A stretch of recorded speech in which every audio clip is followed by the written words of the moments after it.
I love coins because the design is often so beautiful, and I love the historical aspect of the designs.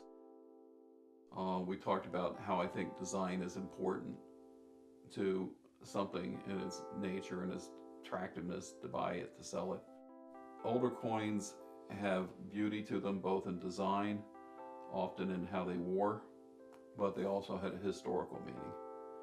And when you can combine all those on one, it's really cool. So those of you that know me well know I have put together a killer American coin collection, which I've sold over the last couple years because I've just grown disinterested in that and wanted to collect other things. And so I've started over both in what I want to collect in coins and how I view them.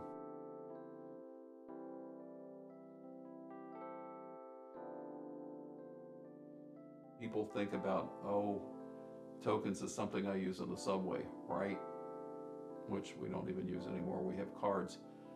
But no, tokens have a much richer history, and both following the history of different countries, and in particular, I'll talk about North America, and that there's always been a chronic shortage of coins from the colonial days into the mid 1800s, that we just didn't have the metals here and necessarily the mints here to keep up with the growth in the population.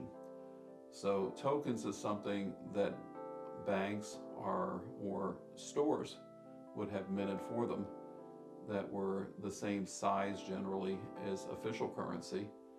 And you have a problem in a store if somebody wants to buy something for 4 cents and you don't have a penny to give back to them. So quite often merchants, especially in New York, would make their own tokens. There's just all kinds of tokens. There's tokens for car washes, tokens for hotels, tokens for restaurants, tokens for stores, tokens for banks, tokens for about anything you can imagine. One interesting fact too is that coins around the world were usually about the same size. So when you get into large coppers, it's going to be about the same size for an American penny or token as it is for a Great Britain penny or token. Canada, Germany, whoever was making them, they all generally were about the same size, but we went from large coins to small coins fairly early on in the US. So the penny that we see today is much smaller than the old pennies, and they certainly have little to no copper in them. They're plated. So it's an interesting path to follow. Sometimes, generally not with copper coins, but you'll see them also cut into partial sizes. So you can make 2 half pennies make a whole penny. And so you quickly could cut a penny in half once upon a time to get change, because people didn't have the correct change to give you. So the value was in the metal. And hence half a penny is worth half a penny.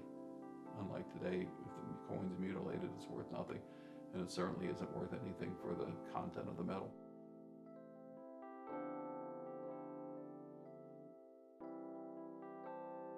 Canada, which we're going to hear and largely discuss today, is really kind of famous for the bank tokens they had, the province tokens they had, and you also had Canadian coins.